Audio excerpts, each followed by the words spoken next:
Afternoon, everyone. Welcome to our broadcast today. We're going to be talking about the high school advanced placement courses and dual enrollment. Today we have our counselor, Ms. Sajda Hassan.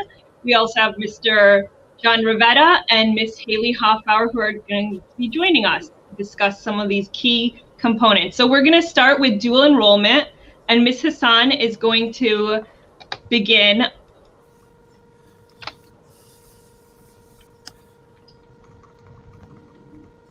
All right, good afternoon, parents and students. We will be discussing, or I will be discussing, dual enrollment. So what is dual enrollment? Dual enrollment is a program that allows high school students to take college classes while they're still enrolled in high school. Both of these classes will count towards a high school and college credit.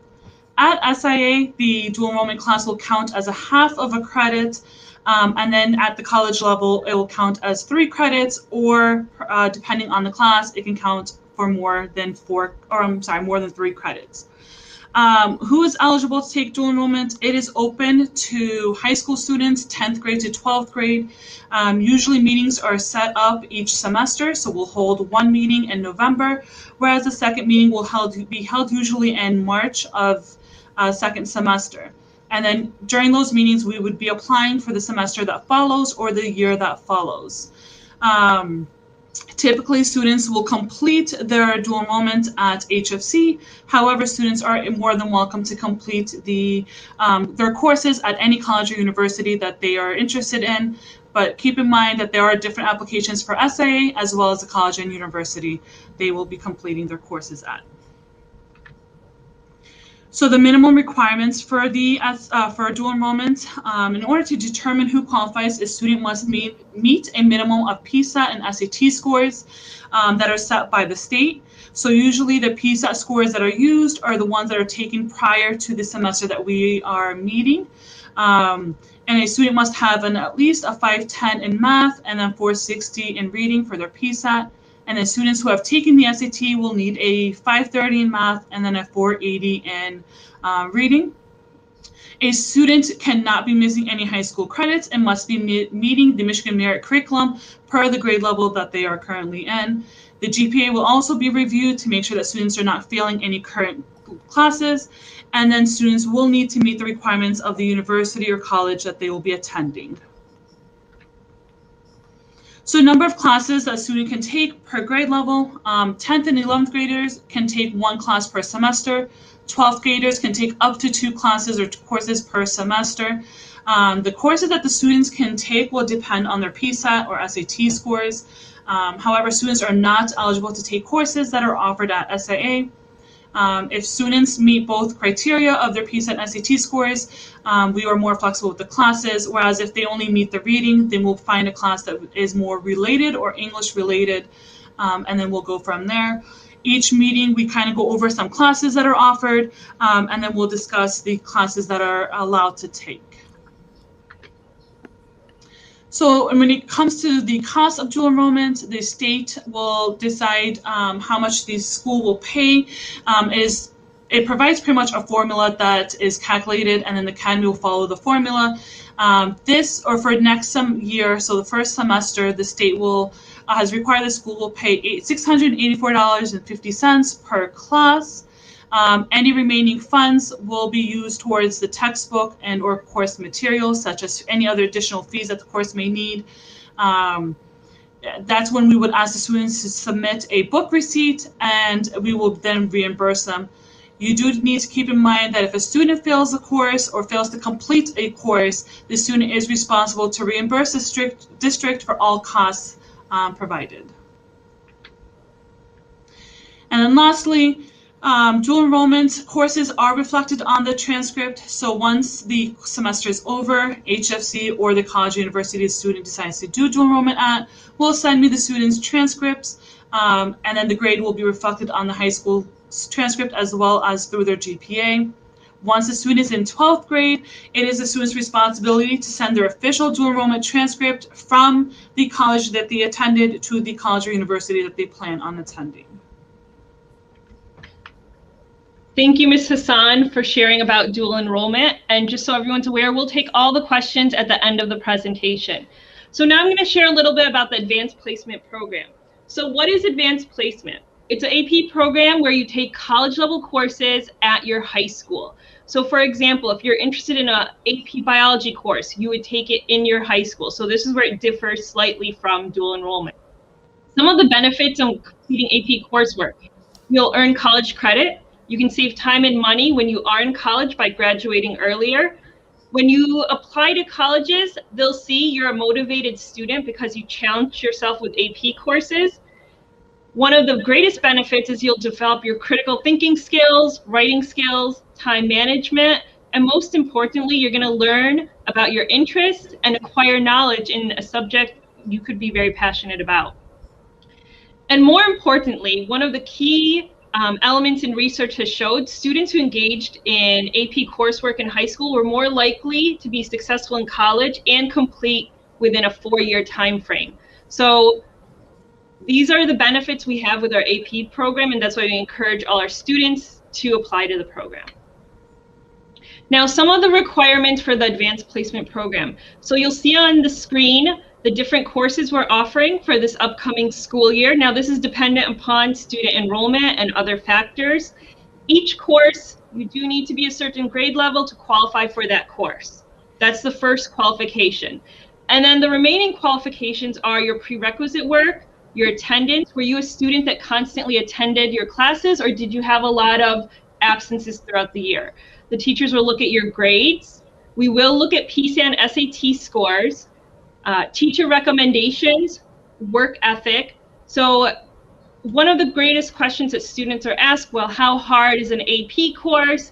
And honestly, if you're willing to put in the work and study every night and meet with your teacher and follow up, everyone can be successful in the AP course. Of course, the teachers do have to approve you into the course, and your counselors looking at your previous coursework also have to give you approval to take the course. We have a couple of our AP teachers with us today, Ms. Hoffbauer and Mr. Rivetta, and we'd like them to share, some insight on what it means to be an AP student and some of their expectations. So, Ms. Hoffbauer, if you'd like to go ahead. Sure. Hi, everybody. I teach AP Psych, AP Lang, and AP Literature. And one of the biggest recommendations I would make to a student thinking about AP is to come to the interest meetings that are going to be happening in June, because you never know, maybe a course that you're interested in you want to go to. But the second thing is, don't sign up for AP unless you're ready and willing to work. So I wouldn't say the workload is necessarily more than you've seen in the past, but I will say it is harder. Like, the material is going to ask you to engage in a new way. You're going to think and write in ways that you've never done before. And those are the kind of the hardest adjustments I've seen. And if you're willing to do that, AP courses are phenomenal. They get you exposed to topics and ways of thinking and ways of addressing. Specifically, my course is all about, one of them is about argumentation. So we look at current events and arguing, and it just really opens up your mindset into what it would be like to be in college, which is, we don't hold your hand. You missed an assignment, that's on you. We don't, we keep track, but it's more about, are you intrinsically motivated to learn?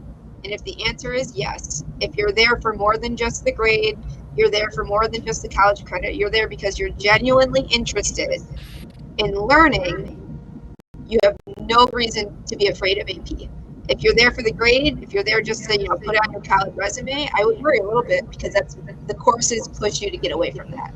So that's my biggest thing, is like, you have to be independently, intrinsically motivated to do AP work, and that's what separates the students who do well from the students who can't really hang with AP. And if you have questions, you can always reach out to me. My name's on the screen, and so my email is, just put an H in front of the other H, and that's me. So, but at least at Smart International Academy, the interest meetings will be happening in June, so stay tuned for those if you're interested in AP for 9 through 12. So I'll let Mr. Rivetta talk about his expectations. Yes. Hi, I'm Mr. Rivetta. I teach AP US History, which is the only one that allows 9th graders in. And I think it really is the perfect topic to allow, or to expose 9th graders to the world of AP. They had most of the content already in 8th grade, So they'll be coming in with fresh, the content will be there. The one thing they have to know is it moves a lot faster. The information will come at you. You are going to be required to do readings, and there'll be lectures posted for evening listening. And like Ms. Hoffbauer said, if you are forward thinking and you think that you can follow with the material and be engaged, you're going to hear about things that, we don't really talk about in regular 8th or 9th grade. We're going to move quicker. The information's there. We do focus a lot on writing skills as well. Our AP exam for U.S. history focuses a lot on being able to look at a document from history and tying them together.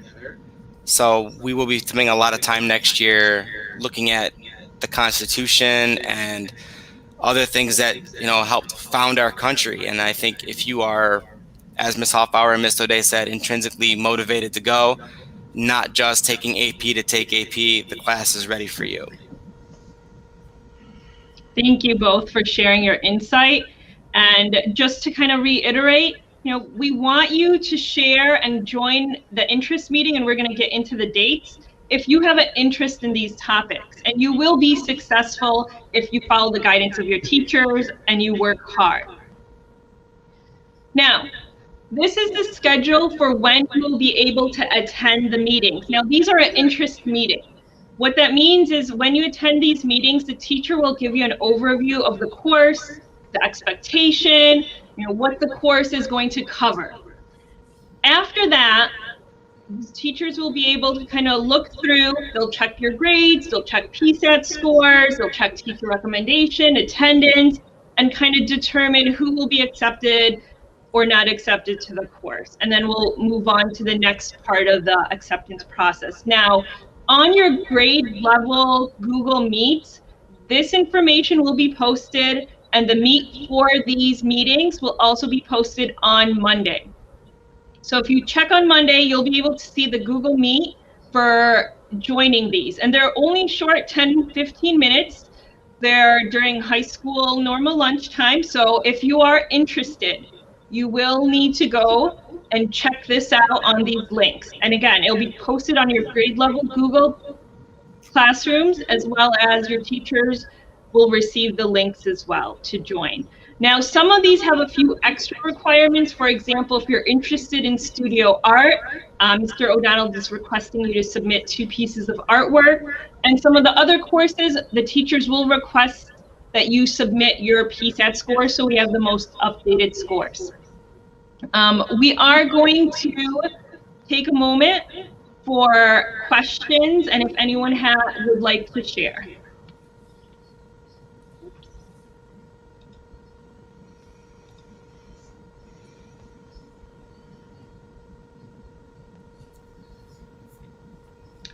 And if no one has any questions, I'm looking at the comments. Hello to all our students. Thank you for joining us.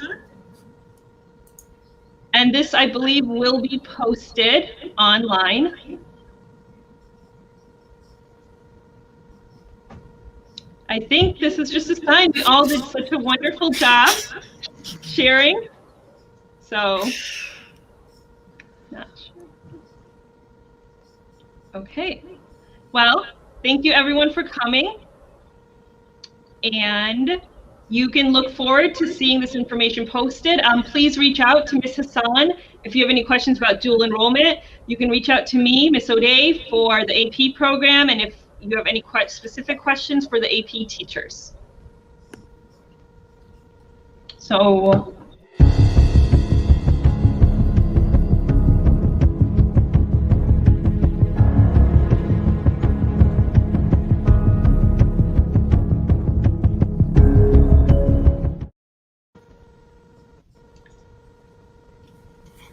Good job. I see there's a question there. I'm not sure if we're still live. We are still live, and I didn't end the show because I saw this question. Okay, thank you. Interested? So that's a great question. AP classes Well, actually, I'm not sure if this is for AP or dual enrollment, but we can answer both. AP classes are specifically for high school and up. And I believe, and Ms. Hassan, correct me if I'm wrong, dual enrollment is also, you had certain grade levels on there as well. 10th through 12th grade, yes. Yes.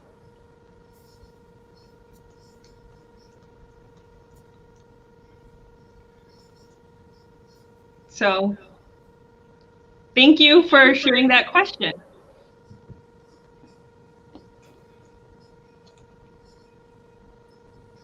All right, thank you guys. I think with that we'll end the show. And again, students, this is available for you to see at any time on the Star International Academy's Facebook and YouTube channel. Thank you again, guys. Have a great weekend.